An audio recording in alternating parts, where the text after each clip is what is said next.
그리고 제가 이렇게 기자회견을 자청해서 준비한 첫 번째 이유는 관에서 관과 관이 하지 못하는 이야기들이 많이 있습니다. 그런 것들을 많이 볼 수가 있었고요.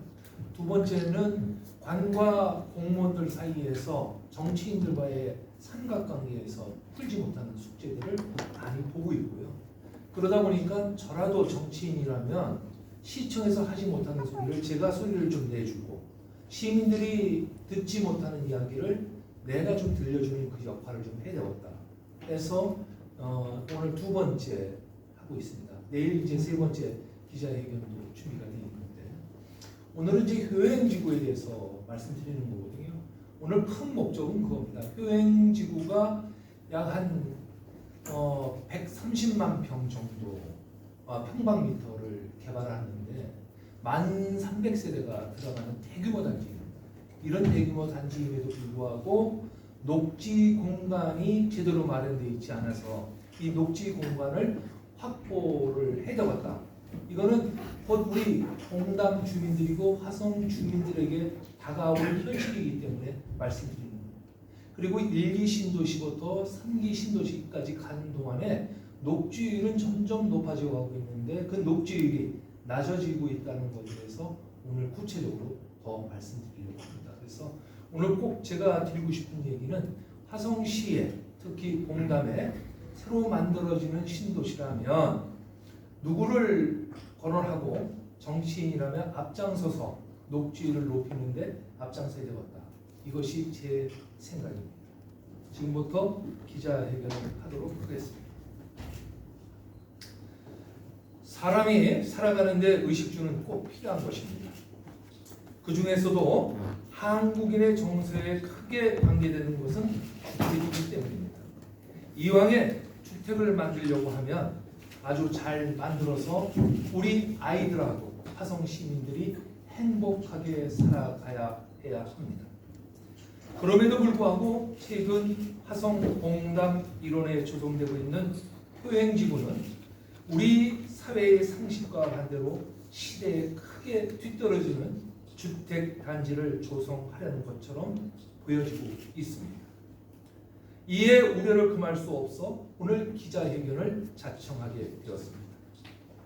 먼저 효행지구를 살펴보면 효행지구는 한국농어진흥청이 연구 목적으로 가지고 있던 복지 한국농어촌공사가 1조 8천억 원을 들여 인수한 종전부지입니다. 이 부지에 주택을 공급해 도시 개발을 진행하고 있는 사업이 바로 효행지구 사업입니다. 효행지구 개발 사업과 관련하여 저를 포함한 우리 국민의힘 소속 시의원들과 지난 7월 17일 한국농업청공사 효행지구 사업단을 방문해 개발 현황을 들어보니 한국농업청공사의 개발 진행만 믿고 있다가는 화성시 도시 위상이 크게 손상되지 않을까 우려가 됩니다.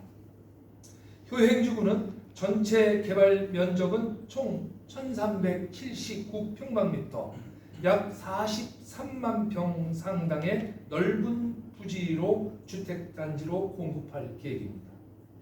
이곳에 개발하는 과정에서 청동기 시대 유구, 집터 270여 점과 함께 여러 가지 토굴들이 발견되었습니다. 유물들이 다수 출土되었음에도 불구하고 농어청 공사는 효행지구의 녹지 면적을 23.5%입니다. 그 안에 유구 보존 면적을 6,000평을 제외하면 43만 평 중에 6,000평이 녹지 면적이라고 생각하면 됩니다. 숫자로만 보듯이 그래 했듯이 자세하게 살펴보면 화성시 도시개발형과 어긋나 있는 계획들이 보이며 화성시가 이것을 용인하겠다는 것인지 아니면 그저 그들이 하는 일을 지켜만 보겠다고 하는 것인지 염려스럽습니다. 농어청 공사가 밝힌 녹지 면적의 23.5%는 최근 한국주택공사가 수도권 일대에 진행하는 택지 개발 총 면적보다 평균 10% 적습니다. 그리고 그 작은 녹지 면적 안에 청동기 유구 보존을 위한 현지 보존 면적과 현재 화성시가 이용 계획을 밝힌 시민대학, 한국농수산대학 녹지 면적을 포함하고 있습니다. 두 면적을 제어하면 효행지구에서 사람이 이용 가능한 녹지의 실제 녹지 면적은 11%에 불과합니다. 서두에 말씀드렸듯이 43만 평의 6,000평이 녹지 면적인데 6,000평 중에서도 유구 녹지 보존과 농수산대학의 녹지 면적을 포함한다면 정말로 시민들이 쉼쓸 수 있는 공간이 마련되어 있지 않다라고 말씀드릴 수 있습니다. 무려 1만 가구 이상 대단위 주택단지를 건설하는 도시개발을 진행하면서 실제 녹지 면적을 11%로 계약하는 사례는 과거 개발도상국에서나 볼 수 있었던 일입니다. 대한민국 도시개발의 방식이라면 최근에는 어느 도시개발이든 없는 아주 구태연한 과거 도시개발이라고 방식이라 할 수 있습니다. 어떤 봉담 주민의 말씀처럼 봉담은 화성시, 동탄, 병점, 향남, 송산, 남양을 포함하여 6대 도심지의 자리로 중간에 위치하고 있는 화성의 교통시작점이기도 합니다. 그리고 봉담에는 6개 대학이 소재한 대한민국 최고의 교육도시이며 경기도에서는 손꼽히는 초대형 저수시 2곳을 가지고 있는 무한한 가능성 있는 도시입니다.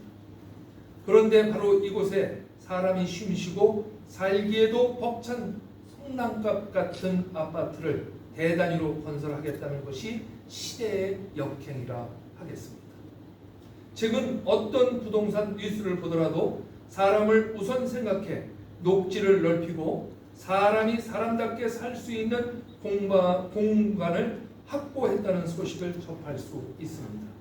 그런데 한국농어촌공사는 아파트 100동 단위의 건설을 하면서 진입로 주변을 제하하고 녹지를 만들겠다는 계획을 발표하고 있습니다. 왜? 화성시는 그런데도 침묵하고 있는 것일까? 이에 우리 국민의힘은 한국농어촌공사와 화성시에 요구합니다. 먼저 한국농어촌공사는 효행지구 도시개발로 사학과 관련 법적 기준을 마련했다는 말만 주장하고 현재 화성시 실시인가 관계부서 협의 과정에서 사람을 먼저 생각하는 도시 건설로 보완할 것을 요구합니다. 자본에도 상식이 있습니다. 아무리 이익을 우선이라고 해도 사람이 먼저 생각해야 합니다. 그리고 기업의 시대 정신이라고 하겠습니다. 며칠 전에 우리 화성시 발전협의회가 구성되는 그 내용의 첫 번째가 동서균형 발전이라고 발표했습니다. 그럼에도 불구하고 효행지구를 보면 동서 간의 균형 발전이라고 보이지 않기 때문에 더욱 말씀드립니다. 그리고 우리 화성의 자산마저 자산이자 미래 후손들이 갖고 나갈 수 있는 효행지구와 관련된 유구와 유물을 전시할 수 있는 전시장과 수장고를 개발 이익금에서 꼭 화성시 아이들이 보고 느끼고 만져볼 수 있도록 해야 되지 않겠습니까? 그렇게 해야만 화성시 역사가 보존될 수 있습니다. 얼마 전 화성시 교육부 공무 교육국제화 특구 3기 지역 도시로 지정된 사실을 며칠 전 신문을 보고 알았습니다. 화성시가 교육부분 공모 국제화 특구로 만들겠다는 욕심에는 바로 오늘과 같은 유구의 문화적 유적지가 다시 재보존돼야 되지 않을까 하는 생각으로 다시 한번 강조의 말씀을 드립니다. 그리고 화성시는 한국농어촌공사가 진행하려는 최악의 도시개발 사업에 대한 꼼꼼히 점검하고 100만 특례시로 진입하고 있는 화성시의 위상과 앞으로 화성 시민들의 보금자리가 될 효행지구가 쾌적한 주거 단지로 될 수 있도록 최선을 다해 주실 것을 간곡히 부탁드립니다. 또한 이 자리에서 밝힙니다.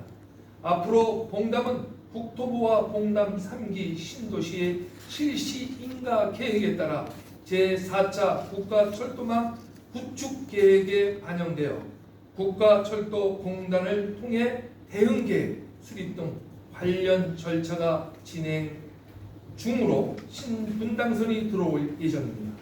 국토부 건설 계획에 따라 전철이 들어오면 봉담은 명실상부한 화성시에서도 가장 살기 좋은 미래 교육의 중심 도시가 될 것이며 매일매일 자고나면 발전하는 그런 도시가 될 것입니다. 봉담의 미래를 위해 사람의 향기 가득한 미래 도시의 완성을 위해 사익보다 공익을 먼저 생각하는 자세로 봉담의 미래를 함께 만들어 나갈 수 있도록 여기 계신 기자 여러분들과 함께 간곡히 부탁드리면서 기자회견을 마칠까 합니다. 고맙습니다. 네, 서구위원장님.